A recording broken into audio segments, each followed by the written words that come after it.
Now, this is a very good question because it brings up the conversation around insulin resistance, which, by the way, is a misnomer. Insulin resistant is not a disease, it is a symptom.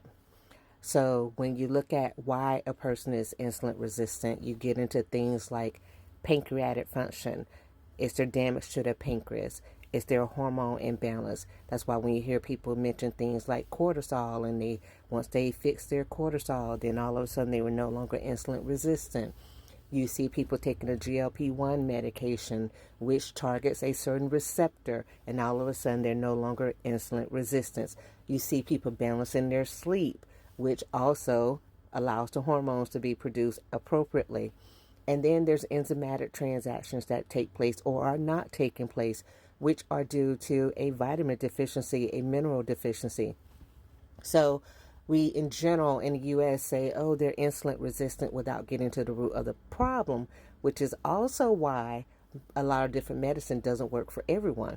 If it was simply a matter that insulin resistance was a dis-ease and we could cure insulin resistance, then if you gave them the metformin, then the insulin resistance would go away. But as we see, even with diabetics who are taking metformin, the insulin resistance does not go away. They reduce their levels, but they do not cure the levels, right? So a lot of times, the true root cause is liver inadequacy. So your liver is, in my opinion, the absolute most important organ in the body, contrary to popular belief. It plays a role in a majority of the functions that take place. And when it is out of whack, then these other organs end up being out of whack. That's why when the liver is burdened with all of the fat and obesity, and you have a fatty liver, it is unable to function as well. And you see people present with dis-ease and symptoms such as insulin resistance. And when the liver recovers, when there's not as much fat and is able to function better, then all of a sudden those people are not in the state of insulin resistance because the pancreas is getting what it needs through the action of the liver, by the way. The kidneys are getting what they need through the action of the liver, by the way. So the liver is tied to a lot of different organs. Lymphatic drainage occurs appropriately, which has a direct impact on the heart and circulation, which has an indirect impact on the brain. Okay?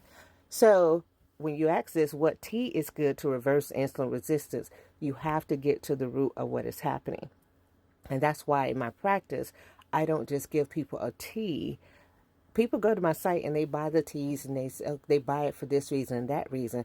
But when you come to me as a client, I do an evaluation. That's what the consultation is about. And I see all the different things that are going on with you, because there's no point in taking a tea just to take another tea. You might as well take a pill just to take another pill. Okay? Hope this answers your question.